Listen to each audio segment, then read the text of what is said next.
کرتا ہوں کہ آپ خیریت سے ہوں گے۔ آج ہم جانیں گے منگول کون تھے اور کہاں سے ابھرے۔ سینٹرل ایشیا کے منگول خانہ بدوش کس مذہب کے پیروکار تھے؟ ان کا ضابطہ اخلاق کیا تھا؟ آخر یہ منگول کون تھے جنہوں نے مغربی یورپ اور اسلامی دنیا کو ناقابل تلافی نقصان پہنچایا؟ کیا یہ تاتار تھے جیسا کہ غلطی سے انہیں یورپ میں تاتار کہا گیا؟ آج بھی کوئی اگر ریل گاڑی میں سوار ہو کرماسکو سے ہو کر جھیل بھیکال لیک بیکل پہنچے تو ٹھیک ایک روز کی مسافت کے بعد راستے میں پڑنے والا دریائے اون عیور کر کے منگولیا جا پہنچتا ہے۔ لین پول کی تحقیق کے مطابق منگول باقی قبیلوں کی طرح ایک قبیلہ تھا، لیکن وہ ان قبیلوں میں اپنی منفرد عزت ضرور رکھتا تھا۔ ان آبادیوں کی وجہ جنوب میں صحرائے گوبی تھا، جہاں دیگر قبائل سارا سال پانی اور اپنے جانوروں کے لیے چارہ تلاش کرنے میں سرگرداں رہتے تھے۔ ان کی تمام عمر شکار کرتے گزر جاتی تھی۔ جانوروں کی نسل کشی ان کا پیشہ تھا۔ انہی جانوروں سے وہ گوشت، دودھ اور چمڑا حاصل کرتے تھے۔ گھوڑیوں کے دودھ سے وہ ایک مخصوص شراب تیار کرتے تھے جسے خمیر کہتے تھے۔ ان کا گزر بسر جانوروں کی کھالوں کے لین دین پر ہوتا تھا۔ ان قبائل کا لین دین ترکوں اور ہمسایہ طاقت چین سے تھا۔ قبائل بیرونی حملوں اور ان کی چہرہ دستیوں سے محفوظ رہنے کے لیے چین کو خراجیں یا ٹیکس ادا کرتے تھے، اور دور افتاد علاقے کے بارے میں معلومات 13ویں صدی میں دستیاب ہوئیں، جب وہ دو یورپین انگریزوں کے فریز جان اور فری لیمن علاقے میں پہنچ کر باقی دنیا ان کے قبائل کے بارے میں معلومات فراہم کیں۔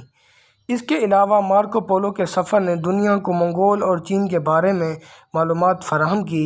آج بھی وہ منگولیا ویسے ہی رہ رہے ہیں جیسے صدیوں پہلے رہا کرتے تھے۔ منگولوں کا رہن سہن منگول لکڑی کے فریم کے اوپر بنائے جانے والے گول سے خیموں میں رہتے تھے۔ انہیں یورٹس کہا جاتا تھا۔ اس کی چھت پر نیل سے بھیگا ہوا نمودار ہوتا تھا جس پر سفید چونا پھیر دیا جاتا۔ یہ ڈھانچہ برف یا بارش کے پانی اور تند تیز ہواؤں سے خیمے کو محفوظ رکھتا تھا۔ خیموں کا دروازہ شمال کی جانب رکھا جاتا تھا۔ دور سے یہ خیمے مشروم کی طرح دکھائی دیتے تھے۔ ان خیموں کو چھکڑوں کے اوپر بھی نصب کیا جاتا تھا۔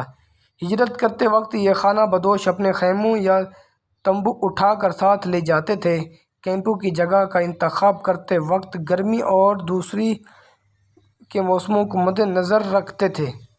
چھوٹے خیموں کے ساتھ بڑے خیمے بھی ہوتے تھے جن کا طول و عرض 30 فٹ تک ہوتا تھا۔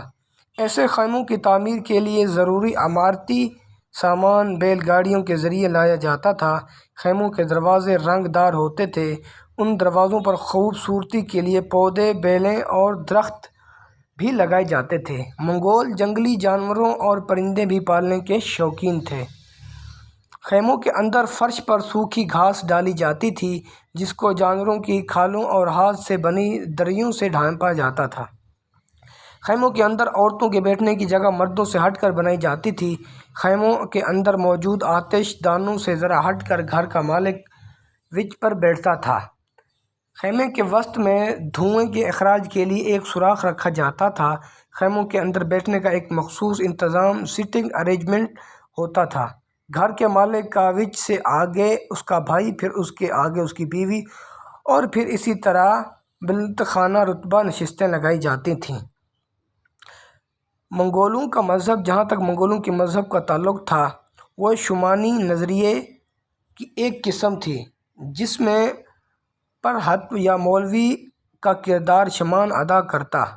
وہ دنیا میں رائج مختلف فلسفوں کے بارے میں درس دیتا۔ وہ بیماریوں کے لیے علاج تجویز کرنے والا، روحوں کو کنٹرول کرنے والا اور چوکیدار کردار ادا کرنے والا ہوتا تھا۔ خیمے کے اندر بت دروازے کے دونوں اطراف لٹکائے گئے ہوتے تھے۔ ان بتوں سے ان خانہ بدوشوں کے ذہن میں موجود انسانی تصور کا پتہ چلتا تھا۔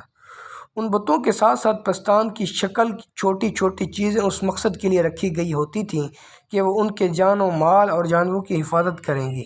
ان کا عقیدہ تھا کہ ان اشیاء کی موجودگی سے ان کے جانوروں کا دودھ بڑھتا تھا اور ان کے بچے صحت مند پیدا ہوتے تھے۔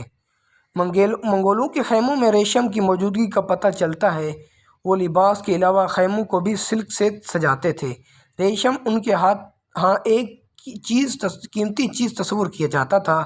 اگر ان کو کوئی کچھ دیر چوری کرنے کی کوشش کرتا، اسے ایک ناقابل تلافی جرم تصور کیا جاتا تھا۔ اس جرم کی سزا موت ہوتی تھی۔ ان مقصد بتوں کی سوئی دھاگے سے گر تیار کیا جاتا تھا۔ خانہ بدوشوں کا یہ کام بڑی خوشی، عزت اور فخر سے کرتے تھے۔